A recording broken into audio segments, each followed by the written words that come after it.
Good morning, people of the internet. You're listening to Debi Radio 79.5 FM, a podcast where we discuss the movie Grosse Pointe Blank 1 minute at a time. I'm your co-host, Hugh.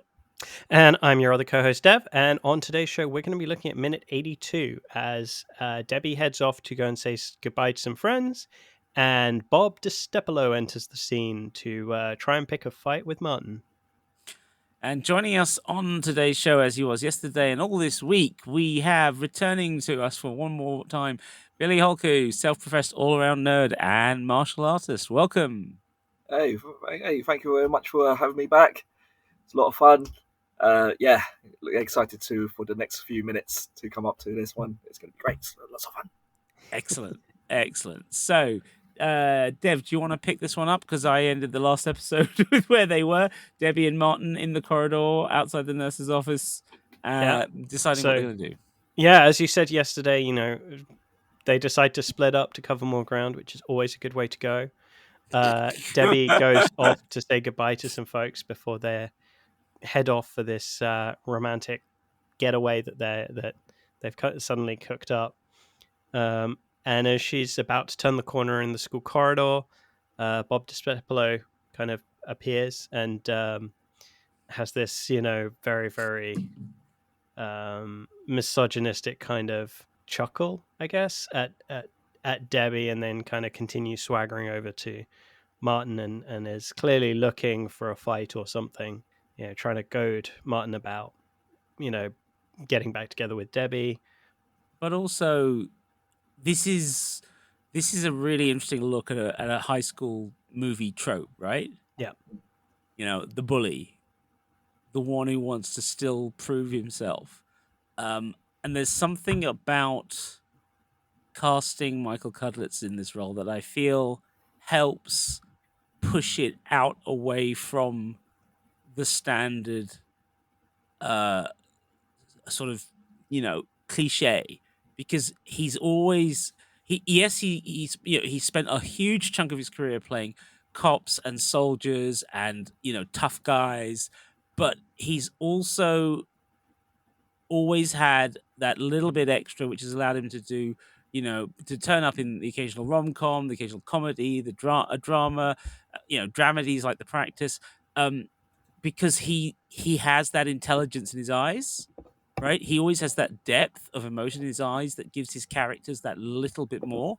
You even when he's playing real thick-eared types, you always buy the idea that there's just a little bit more going on under the hood. Yeah, and I think that's right there in his face, as you say. It's the misogyny and the speed with which he moves to wanting to throw down. Yeah, Martin. That is all, it's all very well handled by Cudlitz.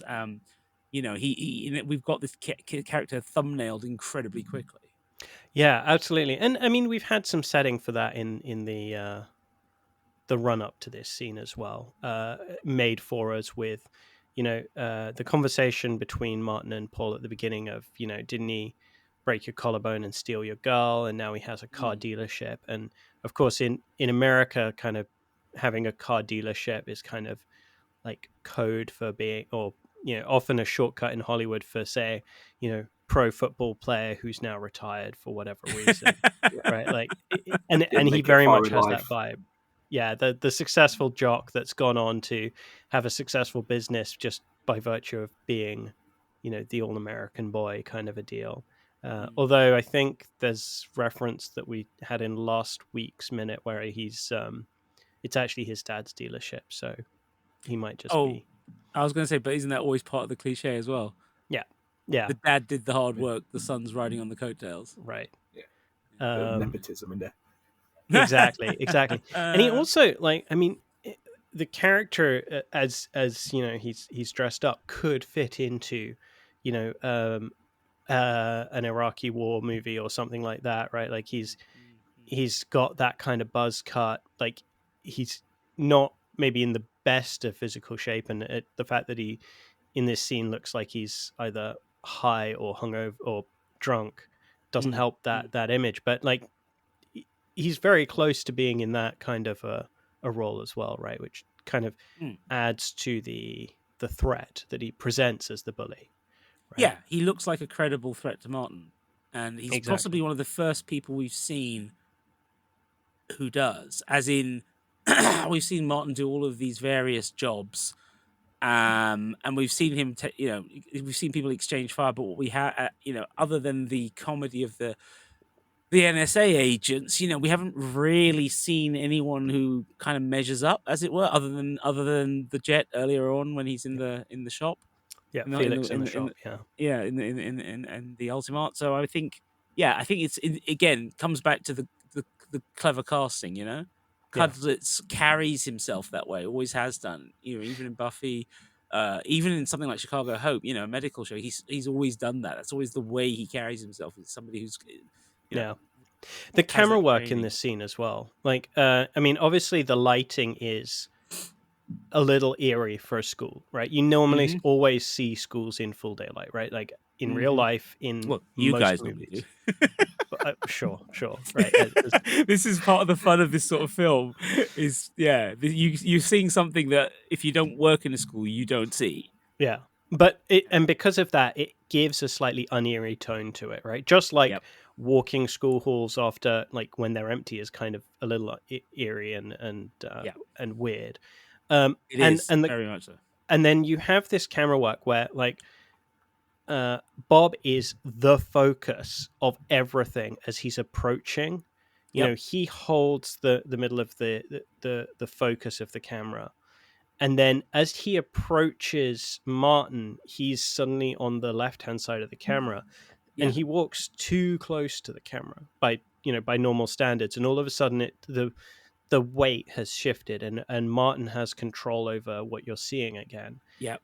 And Yep. then as soon as Martin steps up to Bob and calls him on it, this is where you see Martin take back control, right? The camera Yeah. angle is low for Bob. It puts Martin in an elevated position, and that continues for the rest of the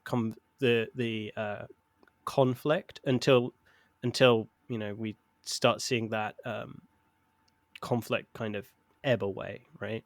And we talked not last week but the week before about how Martin and Ken are kind of the only ones who are really acting like adults in this. And this, once again, as you said, right, like this is the high school trope of the bully, but this is the bigger man. This is the adult diffusing the situation, right? Taking the air out of Bob DiStefano without resorting to violence, without playing into him, without kowtowing to him either. Yeah.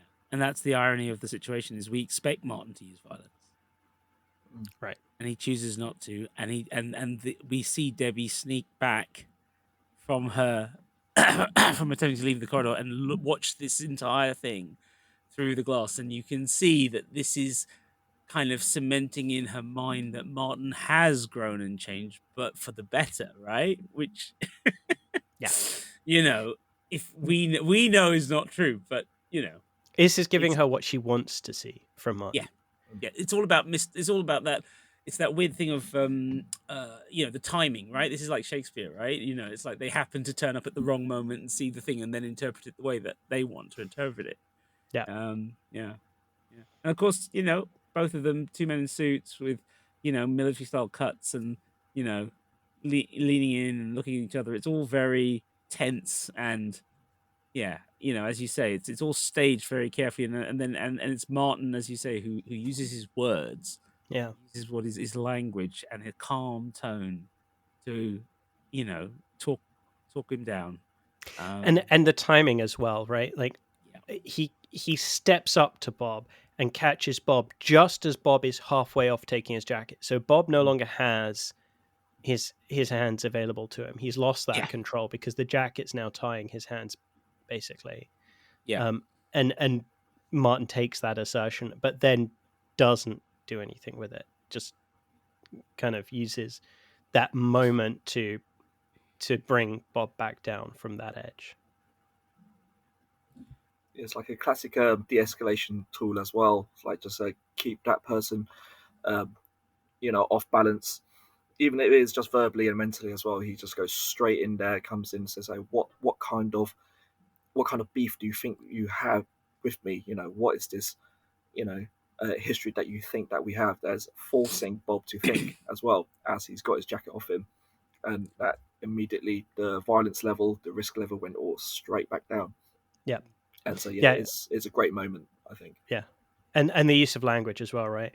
Conflict exists. Like he's not just saying, do you think we have a beef? He's using those words again to keep Bob Disteplo off balance. Sorry, they're words that Bob knows, but they're not words that he's expecting other people in this situation to be using. I do wonder sometimes why there was a point. So this film comes out in '97, and I mean that we had. We're not far off. I think it's the year afterwards we get Kevin Spacey and Sam Jackson in The Negotiator, and we start to get some TV shows with hostage negotiation in or de-escalation elements, like when they're dealing with serial killers, like the Profiler TV show and stuff like that. There's definitely something in Hollywood or in creative circles in America that's got them interested in the talking side of these things, right? Yeah. Instead of just having people blazing guns. Like the 80s was all about just shoot the bad guy. Stallone is Cobra, right? Arnie's Commando, right? But in the 90s, we I don't know, something moved the needle on American script writing, and I don't know what it is, but I'm glad, and I'm glad to see it, and I think this is a really good example of it. It's partly the indie films where dialogue is really important and more important, but it also you start to see people in the business who come from the military, right? So Chuck Farrer, who wrote Navy SEALs, was a Navy SEAL, right? And then he wrote Hard Target. And served as a producer on that. And there's these people kind of slowly coming into the business who have these connections. And I often wonder how all this kind of, is there one person, right? Or is there a book somebody wrote or an interview someone gave and it's kind of all just cascaded? I do know that there was a guy at that point in New York who had worked his way up to the most senior hostage negotiator for the NYPD, and he'd retired and gone into business seminars and giving advice. And I know he published a book back then because I actually have it. Because I was I started teaching. I did my teacher training 95, 96. So 97, I was in full swing as a teacher. And I remember buying the book thinking, I really want to know what this guy's got to say, because he'd reorientated his hostage negotiation ideas for business people, right? But the book is really bizarre because it's like one half, this is what happened when I was standing around the corner and the guy had a gun kind of thing, right? And then the other half is, so when you're in the boardroom, you can do this, on the same chapter. And you're like, this is schizophrenic. But the guy made good money. And I imagine it's that kind of thing, like leaking into, you can imagine some guy going, hey, you know what? My brother's a scriptwriter. He'd love to meet you kind of thing. You can just sort of kind of see the way these things happen. But it's also just nice to see Cusack do it, because Cusack is an intelligent actor, right? And I like seeing him. I like heroes who are intelligent. I like them to kick ass, but I like them to be smart too.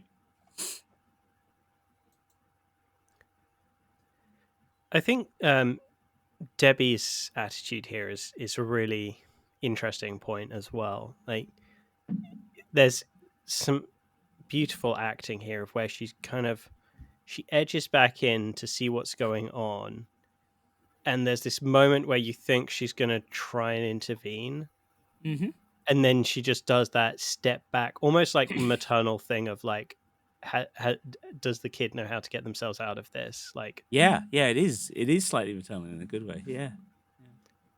And also, of course, she would be the wordsmith, right? She's the DJ. Yeah. She's expecting to come in and talk, and because Martin will throw a punch otherwise, and it's like, oh, he's grown up, and she knows that she can, interact with Bob without it coming to blows, right? She did that back and forth with him already in the gymnasium when with Dan Koretsky as well. She does that back and forth where, he's like, Debi Radio, and she's straight back at him with Bobby Beamer. They still have, they're not friends, they're not friendly, but she knows where his limits are, and he's not going to cross that threshold. I also love that they chose to put the trophy cabinet across from the nurse's office. Like, what else are you going to do while you're sitting there waiting to get your injuries dealt with? I mean, it's also a convenient place when the football players have to go to the nurse's office after absolutely, getting completely annihilated. No, absolutely. Just to remind them what's it all. Yeah, just to remind Exactly, them what's it all for. You know? Here's your visual pep cue. Yeah, for sure.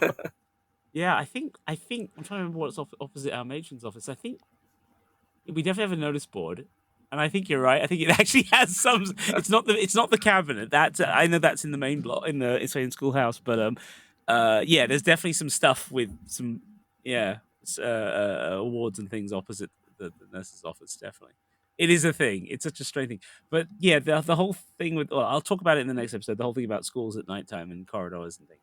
This was minute 82 of the Grosse Pointe Blank podcast, Debi Radio 79.5 FM, featuring your hosts, co-writers and co-producers, Hugh David and myself, Dev Sodiger.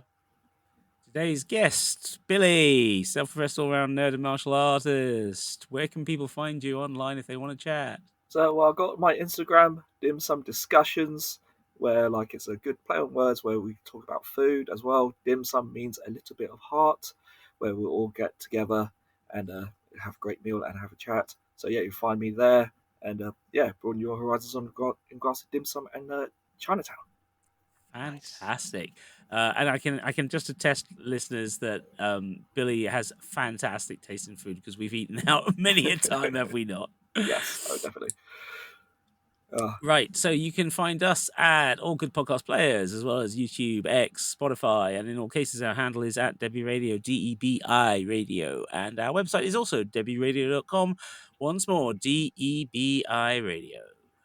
And if you want to talk with us about this film or films in general, you can join us on our Facebook listeners group, Debi Radio 79.5 FM Fan Club. Sure was clear that all of this was new. Concentrating hard like a little girl, smoking for the first time.